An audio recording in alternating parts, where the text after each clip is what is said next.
hablar sobre lo que es la cuenta pública de manera histórica, y por eso nos acompaña Víctor Hugo García Valenzuela, quien es académico UDEC y también analista político, quien está con nosotros entonces en esta jornada de la mañana para poder así analizar, conversar y desarrollar lo que es la educación cívica también para muchas personas que nos están viendo. Bienvenido.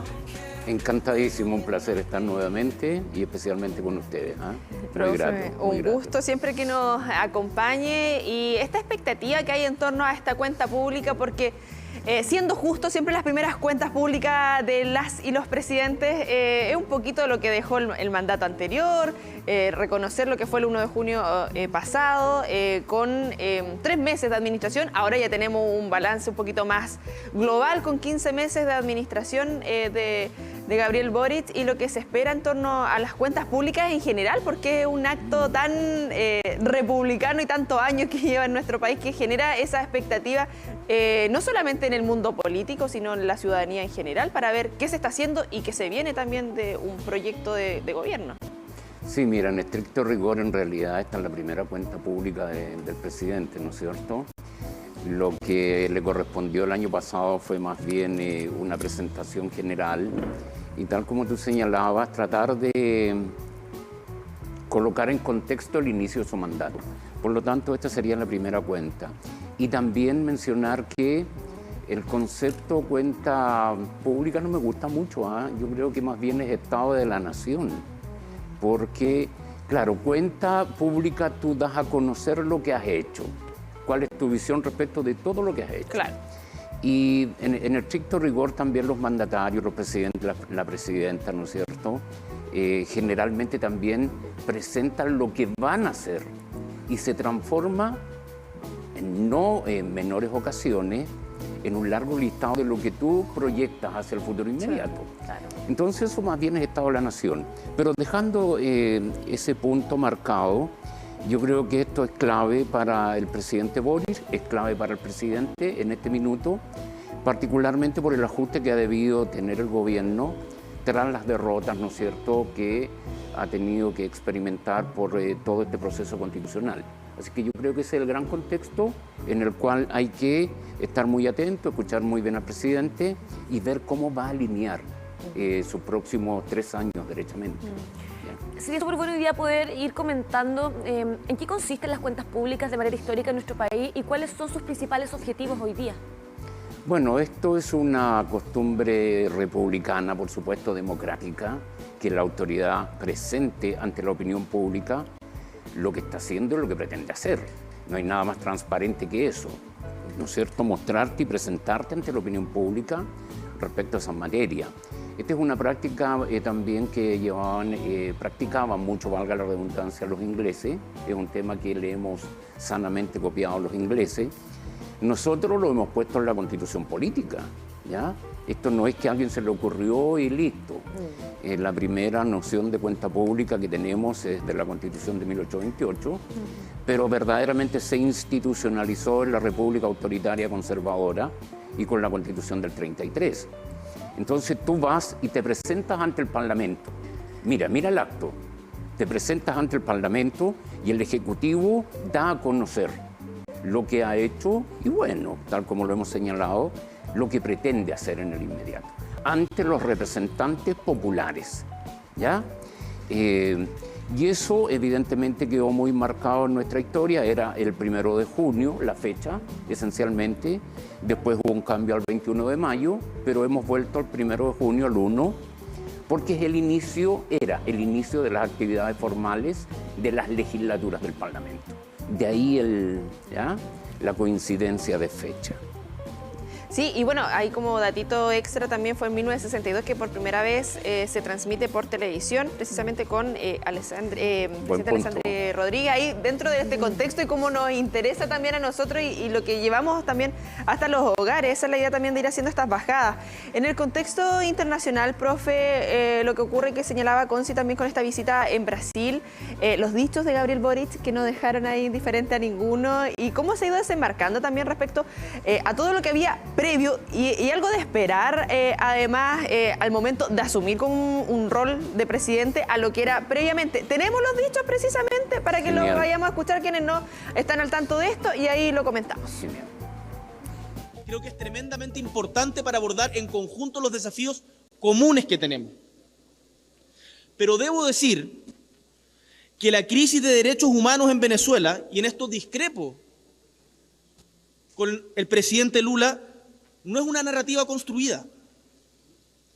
Es real, es de carne y hueso, y se los digo porque lo veo en Chile con los cientos de miles de migrantes venezolanos que han salido de su país, y a la vez, tal como decimos eso, tenemos que decir que el bloqueo que se ha impuesto al pueblo venezolano no ha ayudado ni un ápice. Podemos y debemos actuar unidos. Podemos y debemos buscar los caminos que nos permitan superar las amenazas tremendas que se ciernen sobre nuestros pueblos, sobre nuestros territorios, porque juntos, como ya lo sabía Bolívar desde un comienzo, somos muchísimo más fuertes que separados. Ahí estábamos escuchando, profe, y lo que significa y las declaraciones posteriores y todas las repercusiones, no solamente a nivel local, sino por supuesto que a nivel internacional. Sí, mira, esto marcó muy fuertemente la presencia de Gabriel Boric en Brasil, ¿ya? El tema es recogido en Brasil, evidentemente, y no de muy buena manera la prensa, ¿no es cierto? Particularmente que hay cierta prensa en Brasil, como toda la prensa en todos los países, recoge y trata de expresar el punto de vista del gobierno. Y hay allí, ¿no es cierto?, un malestar del gobierno brasilero por esas palabras. El diario El País de España las recoge también, es decir, en Europa también esto llega, la Deutsche Welle también lo asume. Entonces, aquí el presidente de la República trata de insertarse en un concepto de política de Estado, porque sabemos que Gabriel Boric, con anterioridad a ser presidente, tenía un pensamiento, yo creo que lo mantiene, pero él ahora trata de actuar como presidente de la República, representante del Estado chileno. Y Chile tradicionalmente tiene principios como la defensa de la democracia, la defensa de los derechos humanos, la defensa de los tratados, la integridad territorial, la cooperación, y él trata de meterse en este escenario, ¿no es cierto?, del actuar internacional de Chile. No le gustó a Lula, al presidente Lula, no le gustó a los representantes de Brasil, y en esto hay que ser muy claro también de que Chile tradicionalmente trata de mantener su independencia internacional. Y no es primera vez que el presidente Lula no mira bien a Chile por cómo actúa Chile internacionalmente, más bien tratando de actuar por vía propia. Por lo tanto, hay comentarios allí de que Lula habría estado muy molesto, que no le gustó esto, que de una u otra manera le enturbió la conferencia y la cumbre. Ahora, no dejemos de lado tampoco al presidente Lacalle Pou de Uruguay, que fue también muy drástico. Pero esto está en la línea tradicional de Chile, y Brasil y Lula particularmente está tratando de asumir un liderazgo, y los liderazgos hay que tener cuidado cuando se ejercen. Y yo creo que ahí el presidente Boric estuvo bien en ese punto. Los derechos humanos se defienden en todas partes, sean de acá o sean de acá. Y esa es una política que hay que mantener en forma constante. Exacto, ahí estamos viendo algunas imágenes que acompañan justamente las declaraciones que dio después, ¿verdad? Y nosotros hoy día también sería súper interesante el reconocer cuál es la principal importancia de las relaciones internacionales para la economía y para un país. Bueno, eso es vital, fíjate que lo conversamos mucho con los estudiantes. Esto es como las personas, ¿ah? Tú tienes que relacionarte, tienes que tomar tecito, cafecito, un pico sour, ¿por qué no? ¿Ya? Y ahí conversas y te pones de acuerdo o tratas de limar asperezas en los desencuentros. Por lo tanto, la diplomacia cumple ese rol. Para nosotros es vital, porque somos un país inserto internacionalmente. Chile es uno de los países que tiene más acuerdos económicos a nivel mundial. A Chile le interesa participar internacionalmente, cooperar, tener vínculos, ojalá, con la mayoría de los estados. Por lo tanto, hay que vincularse, hay que hacer diplomacia. Y esto no es una cosa así que está arriba, que está muy fuera de contexto. Le llega al ciudadano común, nos llega a nosotros, porque todos los beneficios que obtenga el país van a llegar a las personas. En materia de cooperación científica, cooperación educacional, en materia económica, en temas de seguridad. Y en eso Chile tiene una habilidad muy especial, y los distintos presidentes lo tratan de concretar. Por lo tanto, respondiendo directamente a tu pregunta, es clave, es vital, particularmente para un país como el nuestro. Sí, y precisamente con estos tipos de encuentros y en general con lo que ocurre a través de redes sociales, ahí tomándonos también a través del último tuit del presidente en torno a lo que ocurre con Pinochet y separando ahí respecto a todo lo que, o visibilizando bien digo, respecto a todo lo que hay en temas de derechos humanos, lo que significó también el cambio de canciller, lo que ha significado estos 15 meses de administración, porque claro, hemos tenido balances positivos, ahí usted me corregirá o no, en torno a las relaciones internacionales en general, en lo macro, en cómo se ha gestado en los últimos años el gobierno que sea. Y es una responsabilidad para cada gobierno mantener esos tratados, mantener esos acuerdos y claro, y generar otras alianzas, otro tipo de alianzas, claro, para el futuro. Sí, mira, eso parto por lo último, es muy cierto e insisto, Chile es un país inserto mundialmente y necesita vincularse. Chile está en la OCDE, Chile tiene un vínculo relativamente estrecho con la OTAN, que es poco conocido por la ciudadanía. Trata de participar en organismos internacionales que elijan a representantes chilenos en organismos internacionales. La presidenta Bachelet estuvo en la ONU, en algún momento se dirigió a la OIT, segundo al mando en el Fondo Monetario Internacional. Por lo tanto, hay una política del país. Y como tú bien dices, eso lo mantienes y ojalá lo profundizas. El presidente Boric no comenzó muy bien en esa área, hay que ser muy franco, y hubo un problema allí bastante serio con las relaciones internacionales que finalmente motivó este cambio que tranquilizó el tema y lo asentó y como que lo reencauzó con Albert van Klaveren. Uno no puede descuidar eso, ya no puedes estar solo. Estamos interconectados mundialmente y te van a llegar de una u otra manera, te van a llegar las influencias externas, aunque tú no quieras. Por lo tanto, debes tener redes de contacto, debes tener especies de colchones para morigerar los efectos negativos que pueda experimentar nuestro país. Y ese es el rol de la diplomacia, ese es el rol de los vínculos. Hay que estar conversando con todo el mundo y ojalá llevarse bien. Comprendemos muy bien esta entrevista que las relaciones internacionales son cruciales para distintas áreas de nuestro país. Ahora, ¿cómo se prepara a los gobiernos para justamente estar preparados para estas relaciones diplomáticas? Bueno, mira, ese es un temazo y es una variable que cruza todos los gobiernos. Te voy a ser bien franco. Y el dilema es el siguiente.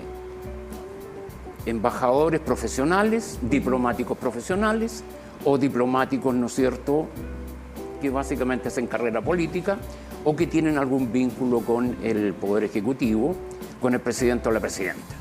¿Ya? Yo creo que ni lo uno ni lo otro al 100% o al 80%, porque uno a lo mejor no puede que no hayas estudiado diplomacia, pero que seas muy hábil como un conversador, una persona que genera vínculos, pero hay que tener cuidado. Tuvimos una experiencia no muy grata con el embajador en España, ¿no es cierto?, en los inicios del gobierno, y ahí está el ejemplo de cosas que no debes hacer. La experiencia muchas veces, la falta de experiencia. El tino, el criterio, la ponderación, la visión de Estado, está representando un país.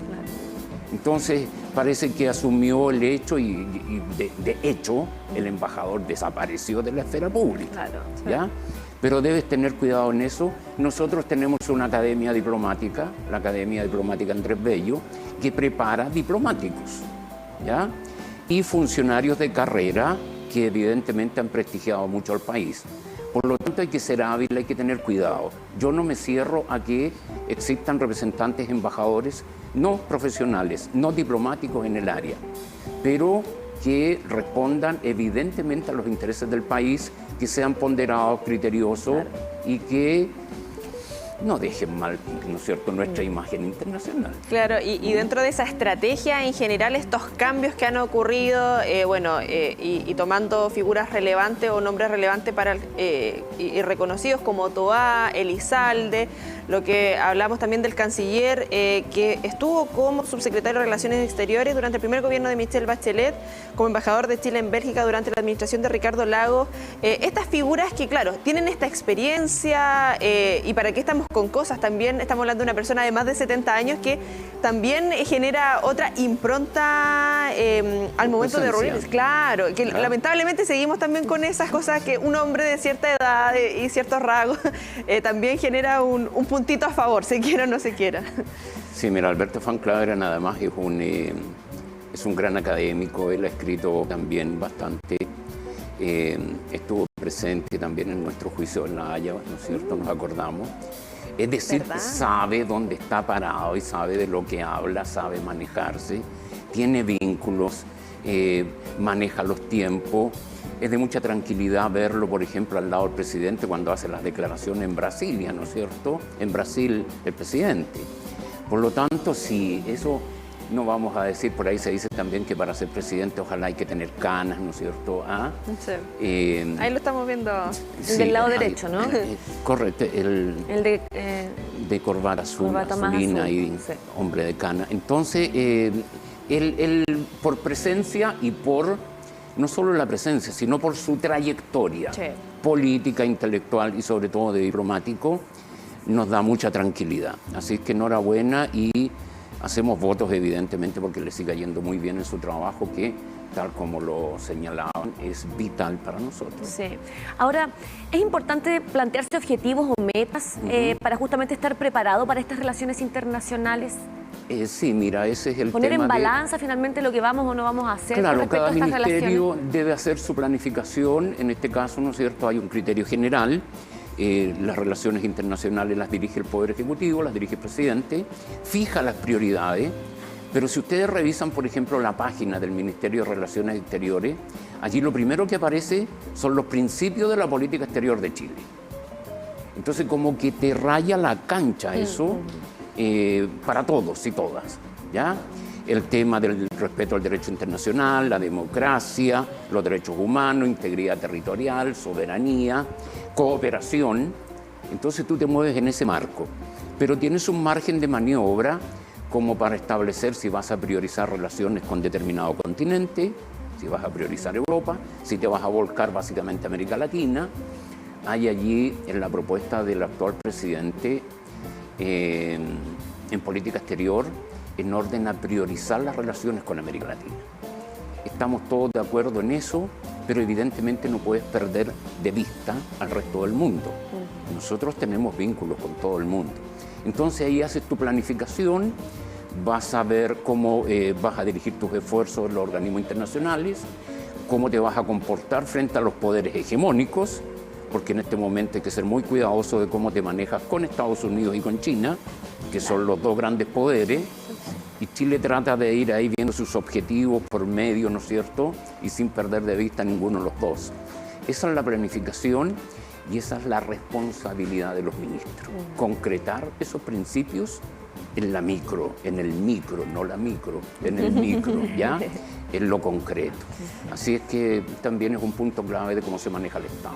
Para ir redondeando y resumiendo también respecto a lo que se viene con esta cuenta pública, que esperemos también haya alguna especie de anuncio, balance en torno también a lo que hay en materia internacional. Muchas veces, y hasta uno de repente ahí en las conversaciones lo escucha, el peso que tiene Chile como que uno no lo dimensiona, porque uno dice estamos tan al sur, tan angosto, pero a nivel internacional nuestro peso, porque participamos en diversas instancias donde salimos reconocidos también a nivel internacional, ya sea en ciencia, ya sea en cultura, ya sea en política, en economía, diversas aristas que no le tomamos el peso.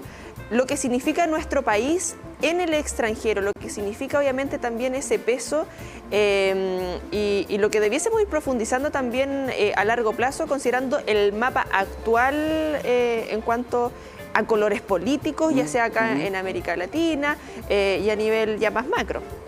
Mira, ese es un tema muy interesante el que has tocado.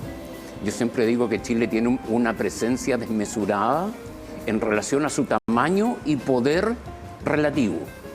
No somos una tremenda economía como Brasil, no tenemos la cantidad de población de Brasil ni de México, pero siempre e históricamente Chile se maneja con Argentina y Brasil, el famoso ABC, como para intentar coordinarse y fijar pautas en América Latina. México como que está un poquito más lejos, pero ahora ha intentado vincularse con Sudamérica. Por lo tanto, Chile maneja muy bien eso.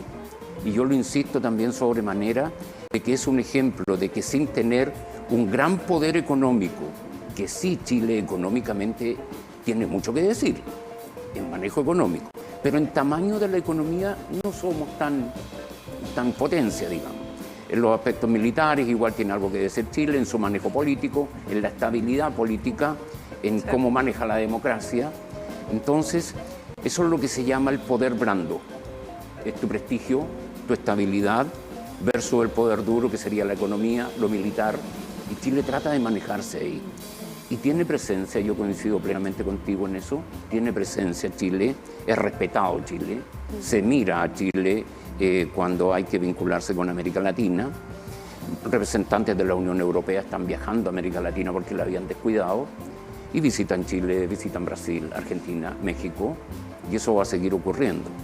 Por lo tanto, enhorabuena por nuestro país, hay que cuidar eso, hay que mantenerlo y manejarlo como política de Estado, no con cuestiones ideológicas de un segmento solamente, sino pensando en el bienestar de Chile. Agradecemos la instancia de poder estar junto a ti acompañándonos en esta previa importante, ¿cierto?